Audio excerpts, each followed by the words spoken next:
Construction is leading the way in personal insolvencies. Let's have a look.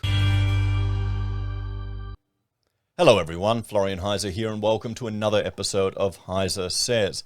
So the Australian Financial Security Authority has released the latest fortnightly bankruptcy and personal insolvency data, and I thought we would have a look at that to give us just some insight into the industries that are suffering the most. And well, some people might be a little bit surprised because construction is right up there. And the reason why I say surprised, well, because I'm hearing about a lot of, at least in Queensland, a lot of people in the construction game are just flat out. They are just going nuts. They're really busy. Everyone I talk to is struggling to keep up with work. So let's look at this one.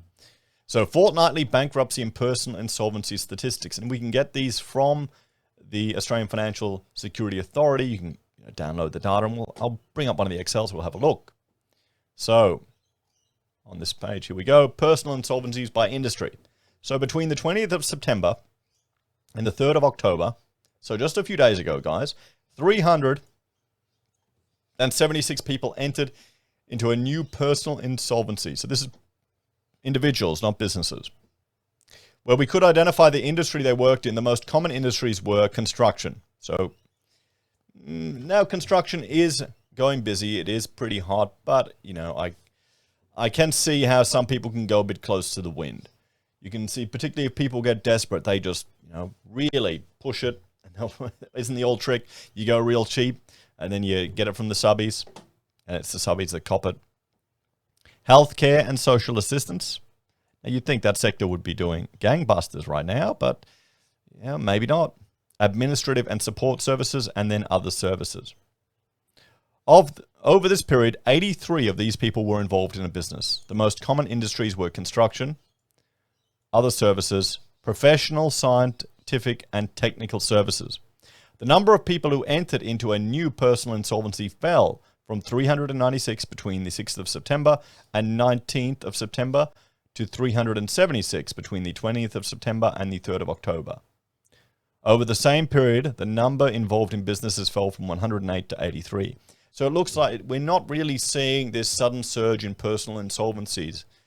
It looks like the bankruptcy cliff hasn't materialized, everyone.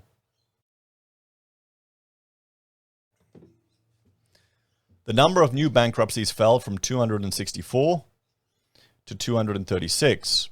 Over the same period, debt agreements and personal insolvency agreements rose from 132 to 140. So people are trying to find solutions out of their problems.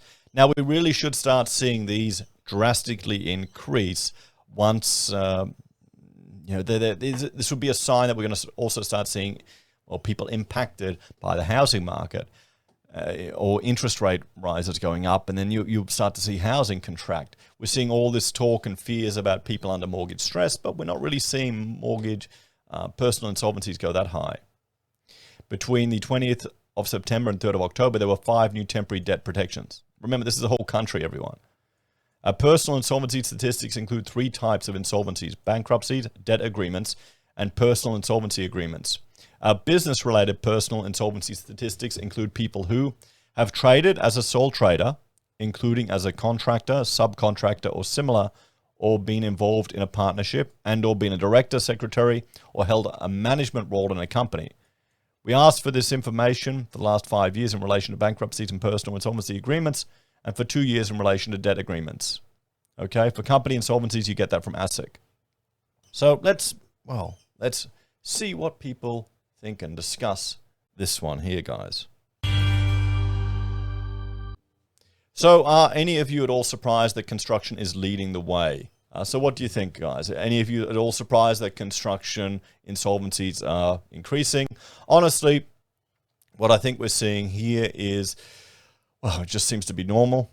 I'll analyze the stats and probably add that on later to have a look. Have a look here. I mean, this was Victorian personal insolvencies. They were slightly climbing up again, but not at the level that people think. We were worried that we would see a huge spike in insolvencies, but we're not at normal levels yet. We're certainly not at normal levels. So there we go, guys. personal insolvencies. Thank you all for watching this episode of HeiseSays. If you're a fan of the channel and you want to support us, there are a few ways you can. If you want to take part in the discussions that we have in the discussion section of the live stream, you can join us on the Twitch channel or on the YouTube channel to catch the live streams as I record it. Now, this is a separate HeiseSays live YouTube channel. You can find it in the links below. If you want to support us that little bit extra, there are a few ways you can. You can join the channel on YouTube or Patreon, sign up for SelfWealth or Stake, use our affiliate links at Amazon, eBay, Independent Reserve or AussieBroadband, buy our merch from HeiseSays, use Gold Pass from the Perth Mint, or support us via PayPal. Thank you to everyone who joined me and helped keep me company for the live stream this morning. Take care and have a great day.